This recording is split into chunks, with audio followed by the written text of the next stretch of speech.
Hello guys, and welcome back to another episode of Main Assembly. This episode is the third episode in a three-part miniseries that I did on this build right here, the Avengers Helicarrier. And this thing has been a blast to build.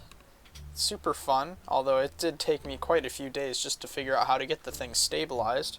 As you can see on the sides here, I ended up going to jet engines that are both facing up and down just to keep this thing stable, because this thing can be very weird, and it makes sense because this thing has such an odd shape that it's not going to be the easiest thing to balance. So let's get a better look at this thing. So guys, I have everything actually routed to the power switch, which in this case is the control key. So what this allows me to do is turn everything on and off all the main systems in this ship. Because if you don't turn everything off with the power switch, it can get very annoying because all those jet engines just start kind of like pulsating and doing all sorts of weird things. So I have them all routed to that. But otherwise, when this thing gets flying, it's for the most part very stable.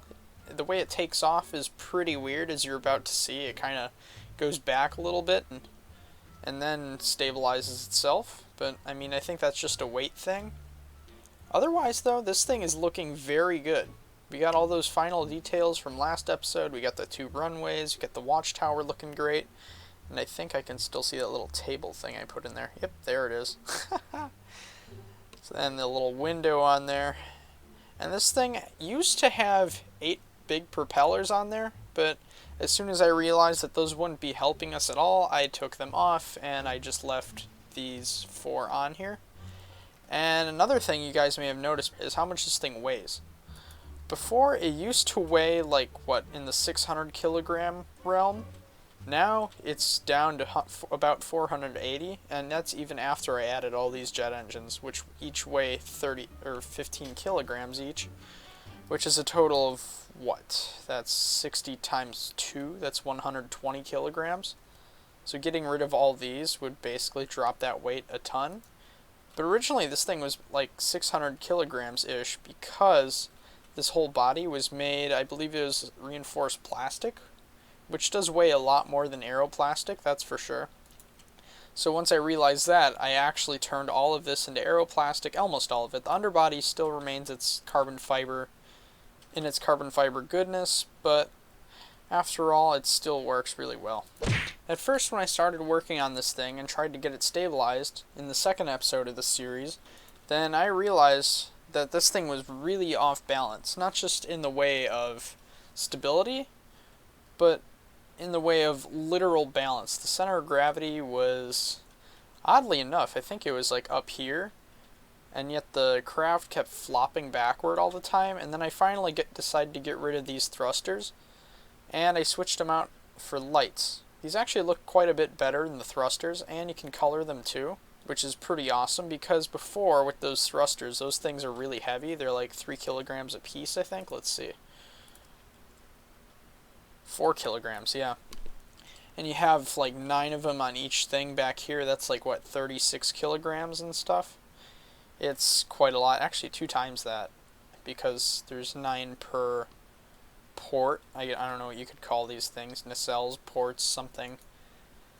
But otherwise, there was like, 36 times 2, it's 72. There was like 72 kilograms back here, and I had to put a bunch of weight in the front just to offset that. And the one thing I didn't cover in the montage was what else this thing can do. This thing has bombs. You probably remember these from last episode, and these things are cute, and they work very well. I'm hoping that Main Assembly gets an update where we can actually throw explosives out, because that would just be really cool.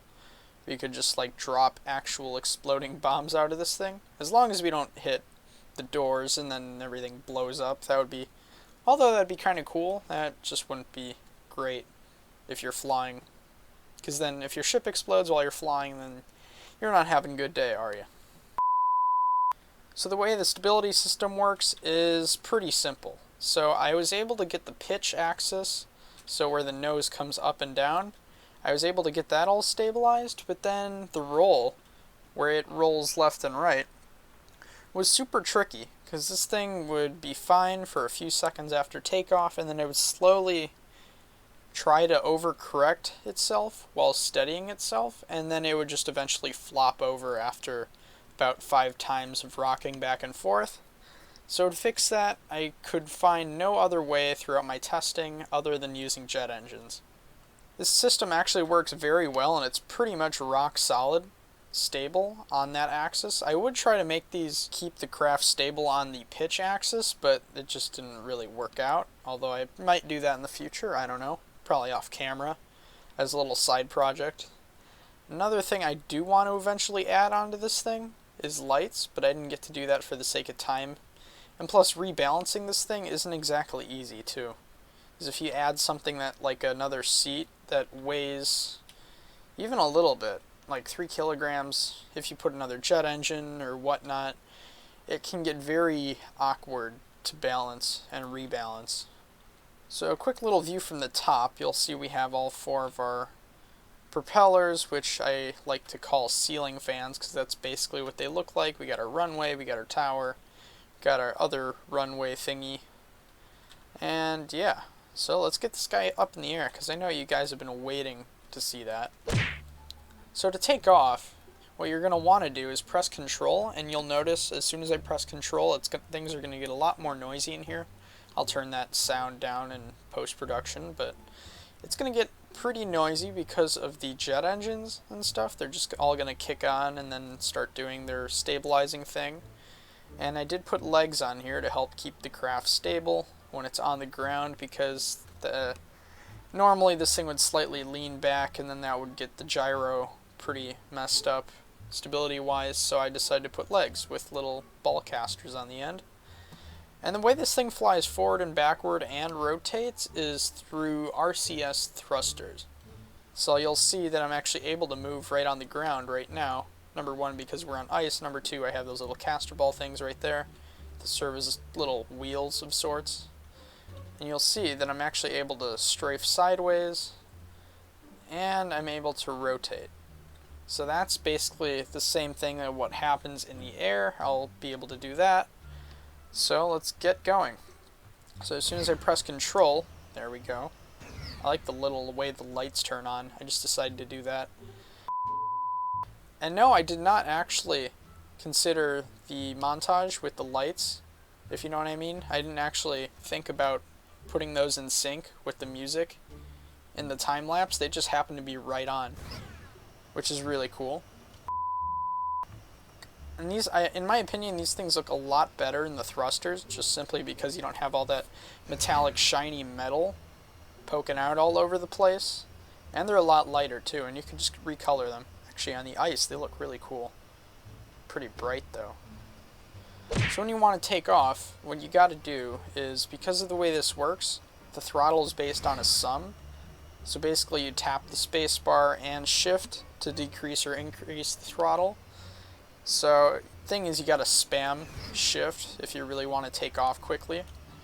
And this thing will start to lift off the ground at around 0.5, so about half throttle. So you'll see it kind of takes off nicely. So on the left here, we got our altitude, we have our throttle, and then that third, I wouldn't call it really a dial, but that third readout there is actually for fine-tuning the hovering. It works pretty decently well. So what you're going to want to do with that is basically use T and G to add little amounts to the throttle. On the readout, this value is multiplied by 10, so it's actually a lot smaller value than what's really being shown there. It's actually, technically the throttle level right now is 0.481, and we're climbing a little bit, I can tell, so we got to decrease that, I think. That altimeter really does come in handy too for this sort of thing, so let's see if I can't get it perfectly hovering. I don't think I can. I haven't really done it exact, like a perfect hover before. I would probably like to do that eventually, but I really wanted to get this video out to you guys, so I didn't do a few things that I wanted to do with this, like lights and stuff, which would honestly be pretty cool, because of all that time that would take to rebalance this thing. Although I don't think adding lights, now I think about it, I don't think adding lights wouldn't really be too bad. I don't know, I'd have to see how much those things weigh. And you can see our altitude is slowly climbing up, so that's good. So if I, whoops. Oh yeah, so there's the bomb bay doors. You press G, either person, the pilot or the co-pilot, because I don't know if you guys saw, but there are 2 seats in here. And this thing can actually be flown by 2 people. Although the pilot is always going to be the one flying it. The co-pilot's going to be controlling quite a few other things. The pilot can do the same things too, if there's only one player. So like I can control the doors, and so can the co-pilot, and then there's little bombs in there, kind of hard to see, but if I press F, then we have our camera view for inside the bomb bay, and this looks really weird actually. Oh jeez, what am I hitting? Oh, pull away! I didn't even realize we were flying backwards that whole time. Ouch. Okay, let's kind of hover our sorry selves over here. Okay, now we're good. So if I go back to that camera view, we can actually see these bombs fly right out. So let's do that. 3, 2, 1, drop! Oh, that's cool. Then I can close the doors right back up again. What is breaking? Did I just see something break? Let's see, and you know what? Let's see if I can't find those bombs where they landed. I'm going to try to land this guy. And see you on the ground.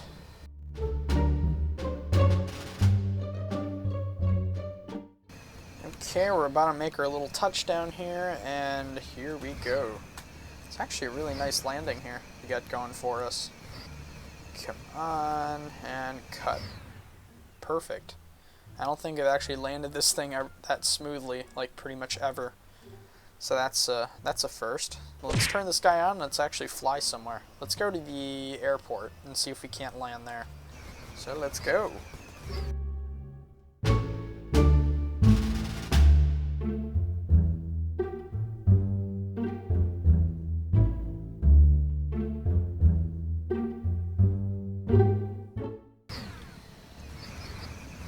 Okay guys, so now we're here at the airport and about to come in for a landing. Let's see if I can't touch down in a good spot, like maybe right in that parking area.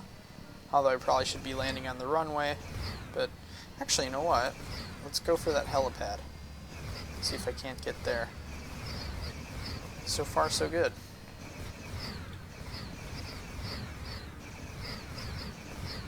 You can really hear those jet engines kicking in like crazy. Okay, this is actually looking great. Let's see if I can't center it right before we touch. And bam. Got it. Not bad landing, actually. So guys, building this thing has been a real fun challenge to take on, but unfortunately that's all I have for you guys today. So if you liked the video, be sure to hit that subscribe button and give this video a like. And if you have any other ideas for future episodes, make sure you leave those down in the comments down below. And until next time, goodbye!